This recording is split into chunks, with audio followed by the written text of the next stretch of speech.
Daniela, Juanita Bermúdez, Carolina, Puerto Rico, Real de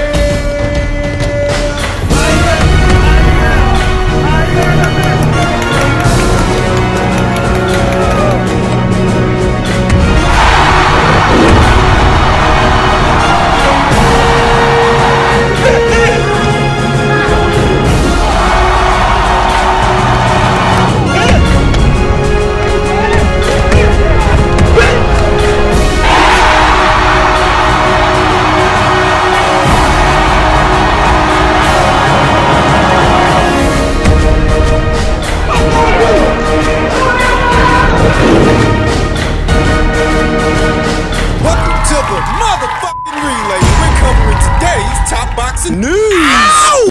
Okay, we'll start with this. Well, Matchroom impresario Eddie Hearn tweeted, working through the lineup for Fight Camp this morning, this is going to be huge, to which Eric Lillywhite Lightning replied, are you going with another 4 weeks of Fight Camp or just a one-off, Eddie? Eddie Hearn replied with a 3-week run. I have to say that I thoroughly enjoyed last year's Fight Camp series. It definitely helped to pass the time while we were all in lockdown, fearing for our lives in the thick of the COVID-19 pandemic. This Fight Camp series really helped to take people's minds off of what was happening. Some very memorable moments in this year's Fight Camp series. The rematch between Katie Taylor and Delphine Persoon. The super featherweight fisticuffs between Terry Harpier and Natasha Jonias. Courtney versus Ball. One fresh-faced up-and-comer that we can expect to see in this year's Fight Camp series is Raven Chapman, who stated, just spoke to my manager, Steffi Bull, and have got some great news. Looks like I'll be debuting in July. Hashtag let's go. Hashtag matchroom boxing. Hashtag doing bits. And I think we all need some good news right now. It being that we might not have the undisputed heavyweight championship to look forward to anymore. This summer, we can at least look forward to the next installment of the Fight Camp series, a series that I don't think initially Eddie Hearn and the people over there at Matchroom thought would extend beyond the shutdown, beyond what we saw in the very thick of the pandemic. You know what it was like? It was like one of those stages in Street Fighter 2. The decor room. An intimate setting in the absence of a live audience, in the absence of a live gate, in the absence of fans, though still having the feel of a big fight night. The backdrop of Eddie Hearn's mansion. I expect to see Shannon Courtney make an appearance. This year, like last year, I expect to see Shannon Courtney locking horns with Rachel Ball. What could very well be her first defense of the newly obtained WBA bantamweight title. I think that's a genuine possibility. Just as well, I think Ebony Bridges might make an appearance on the card as well. Who against? Who knows? Could be Beck Connolly, could be someone else. Tommy McCarthy set to fight Chris Billum-Smith. Chris Billum-Smith, who I believe did make an appearance on last year's Fight Camp series. I think that promises to be a very entertaining matchup. Though I have heard rumblings, that this year's Fight Camp series, unlike last year's, will have fans in attendance. Nothing major. Maybe a few thousand or so. I mean, however many people they can fit into Eddie Hearn's lawn, which is a big lawn, but it ain't that big. I think Savannah Marshall will make an appearance as well. I vaguely recall hearing that Savannah Marshall's next in-the-ring appearance would take place sometime over the summer. Perhaps they can reschedule the Femke Hermans fight, the Femke Hermans fight that was canceled as a result of somebody on Femke's side contracting COVID-19. Maybe they could pull some strings and have another title involved. It being that Clarissa Shields, the once undisputed middleweight champion, is currently the junior middleweight undisputed champion. She's in possession of all the belts at 154 pounds, and she's currently in the process of making her mixed martial arts debut. I mean, something's got to give. You can't tie up that many belts at that many weights in the sport of boxing when your next fight's not even a boxing match. And how long is that going to keep her out of the boxing ring? How long will that tie up her boxing career? Let her hold on to those titles at 154. But something's got to give with the ones she was holding at 160, it being that Clarissa Shields hasn't fought as a middleweight in, 2 years? She hasn't fought as a middleweight since the Christina Hammer fight. They need to make those titles available to other girls. So that perhaps one of those titles can be added to, I don't know, Savannah Marshall versus Femke Hermans or someone else. In a nutshell, I'm very much looking forward to what this year's Fight Camp series has to offer. In other news, story I'm sure we're going to be talking about a whole lot the next couple of days and the next couple of weeks.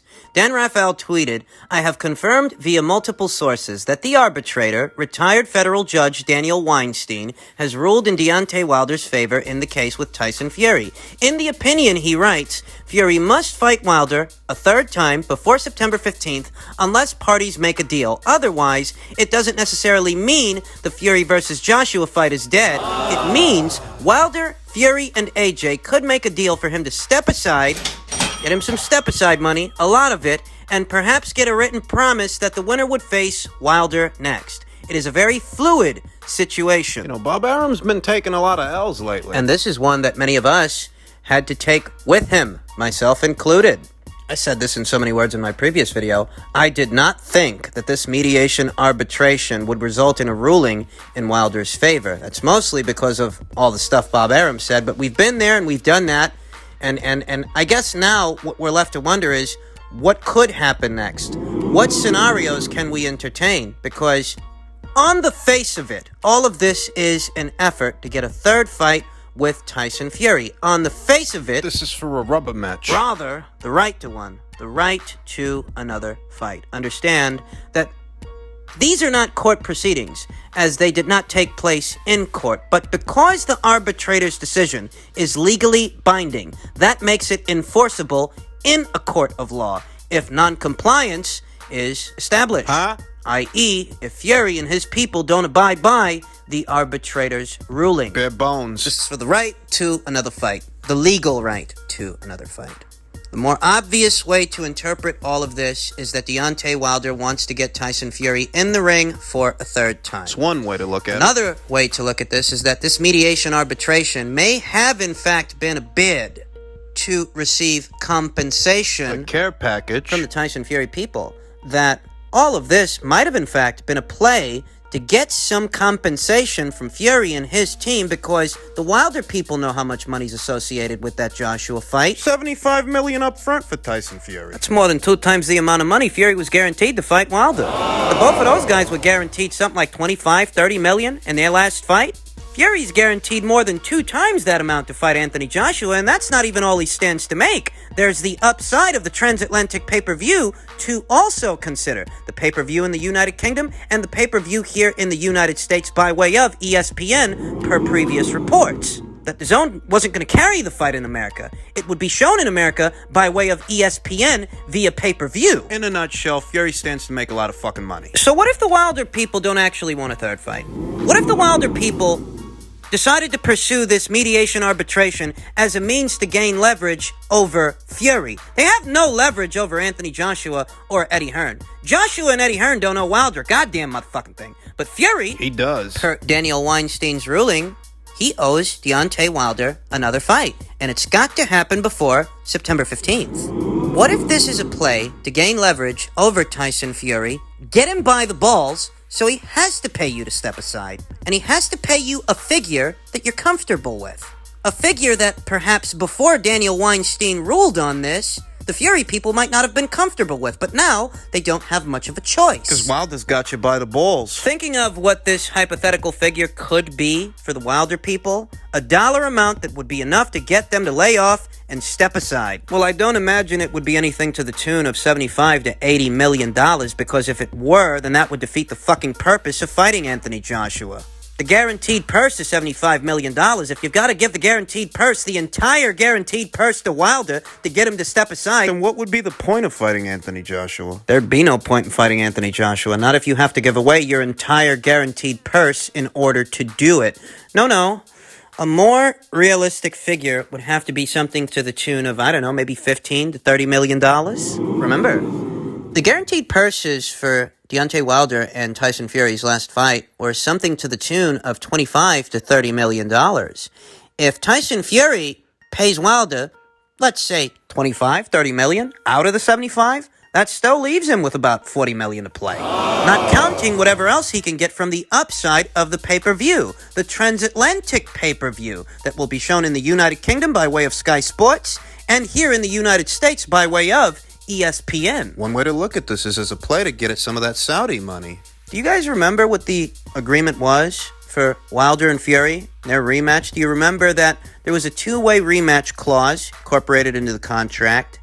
And, the winner of the fight, they were entitled to the lion's share of the pot if the loser of the fight invoked the rematch clause. The loser of the fight was Deontay Wilder. That's basically saying that Deontay Wilder might not even be entitled to 50% the way he was the last time. That it's not a 50-50 split anymore. It might not be. That's basically saying that there might actually be more money in it for Deontay Wilder if he doesn't fight Tyson Fury for a third time than if he does. Because if he does, he might not get a 50-50 split like he did before. But if he takes the step-aside money, takes that, and has some tune-up fight with some ham and egg guy on a Fox pay-per-view, he gets paid two ways. What if the mediation arbitration wasn't actually to secure a third fight and make that happen, but to secure the right to a third fight? So that you got Tyson Fury by the balls, and he's got to pay you. What if that's what this is all about? That's one way to look at it. The problem with that theory, the problem with that scenario, is that the fight between Wilder and Fury has to take place before September 15th. And that's not that far away. So if there is going to be some kind of a reconciliation between Fury, Wilder, and Joshua, it's got to happen quick, and it's got to happen now. They'd have to move fast on that. Very fast. And if this is what the Wilder people have had in mind all along, if this wasn't actually a bid to make a third fight happen, but to simply secure the right to a third fight, so that Tyson Fury has to do what you want him to do and pay you the way you want to get paid, if that checks out, then the Wilder people likely already have a figure in mind.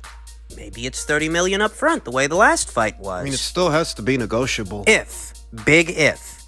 If this was about getting at some of that Saudi money, it has to be a number that you feel you can get. It's got to be negotiable. If this was all about getting at some of that Saudi money, it's got to be realistic. We're going to have a lot of fun with the sound bites the next couple of days. I'm curious to hear what Eddie Hearn has to say about all of this. Even with Wilder having won the arbitration, I still find it hard to believe that this is all about getting Tyson Fury back in the ring when that was a box office flop. $30 million to Wilder, $30 million to Fury. And if this mediation arbitration is all about honoring the initial contract, well, the initial contract stated that the loser of the fight, should they invoke their rematch clause, is not entitled to 50% of the pot. It's not the same situation that it was before. So you're going to go in there with a guy that beat the hell out of you for less money than you did before? Is that the plan? Is that really what this is all about?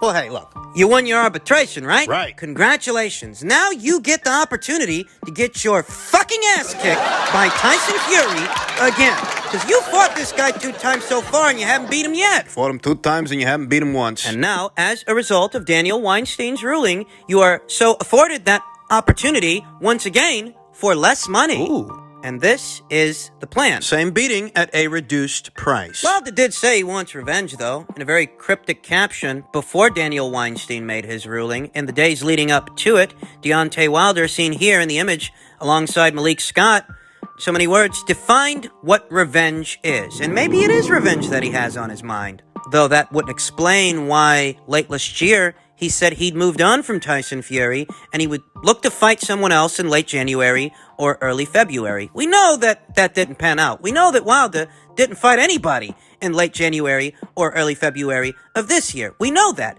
But he did still say those things, didn't he? There have been tenuous reports of potential opponent options. Hey, don't get your hopes up. I did, and we see how all of that worked out. I was confident that Daniel Weinstein's ruling wouldn't affect the Joshua versus Fury fight, but it has. Now that fight hangs in the balance based on whatever happens between Team Fury and Team Wilder. A very pallid Bob Arum spoke with Boxing Social before Daniel Weinstein's ruling was made public.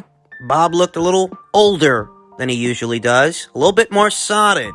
Perhaps he could sense the impending doom. Perhaps Bob's hope was that Daniel Weinstein's ruling would let them off the hook and they wouldn't have to give Wilder anything. Perhaps that's what he was shooting for. Perhaps the reason that Bob Arum described all of this as a means to get a care package for Wilder, perhaps the reason he did that is because he knew that might be an eventuality if the ruling doesn't go their way, if the ruling goes Wilder's way.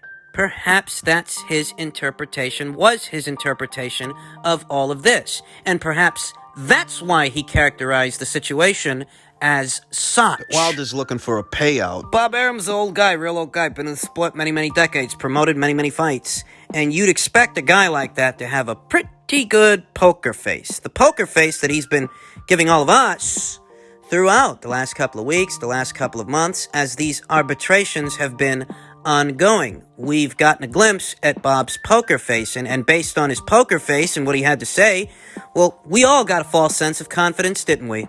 But in the back of Bob's mind, he had to have known that if this ruling goes Wilder's way, you're gonna have to provide him a care package. You're gonna have to try to convince that guy to step aside, and it might take a lot of money to do it. Bob's a greedy old fuck. He doesn't want Deontay Wilder cock-blocking this fight and cut it into Tyson Fury and Top Rank's profits. He knows Fury versus Wilder 2 was a box office flop. Him and Bruce Trempler. And he probably doesn't put the value of a third Wilder fight, even with the controversy, he probably doesn't put the value of that fight anywhere near the value of the Joshua fight. Take a look at the guarantees. Tyson Fury is guaranteed more than 2 times what he was guaranteed to fight Wilder the second time. $30 million up front for a Wilder rematch versus $75 million up front for a Joshua fight. That's over 2 times as much. And this pay-per-view, the one with Anthony Joshua, unlike that pay-per-view, the one with Deontay Wilder, this pay-per-view, unlike that one, will have an upside. Oh, yeah. Bob's already talked to the media. He's already addressed Weinstein's ruling, called it preposterous, and stated they're going to try to convince Wilder to step aside. And maybe they can. Maybe they can't. Who knows? Nothing's a sure thing in boxing anymore. Even when you think you know, you don't. Wilder's been cock-blocking Undisputed for years. And this time, unlike before, he could make himself a considerable amount of money for doing so. Understand, Wilder's not a legacy fighter. Wilder don't care about Undisputed. Guy's been around since 2009 and barely fought anybody. It took him 6 or 7 years to fight for a title, and when he fought for a title and won a title, he didn't even unify it with anybody. No matter how many offers Eddie Hearn made him. So what is in keeping with Deontay Wilder's character is that he's not really a legacy fighter. He really is more concerned with the bag. He let the bag get in the way of the Joshua fight. He wanted a 50-50 split with Joshua like he was on equal footing with that guy. And if he weren't going to get that split, then they weren't going to get that fight. That's what happened to that. So in this situation, where he could make himself more money for not fighting Tyson Fury for a third time, as opposed to actually doing it, in a situation like that, You really have to wonder. I'm not presumptuous at all, being presumptuous at all. These are simply scenarios that we can entertain based on what happened. That, yeah, maybe all of this really is to get Tyson Fury in the ring for a third time. Maybe it is that simple. Or maybe it's a play to get at some of that Saudi money. And they needed the mediation arbitration to make it binding, to make it legal, so they can have Tyson Fury by the balls.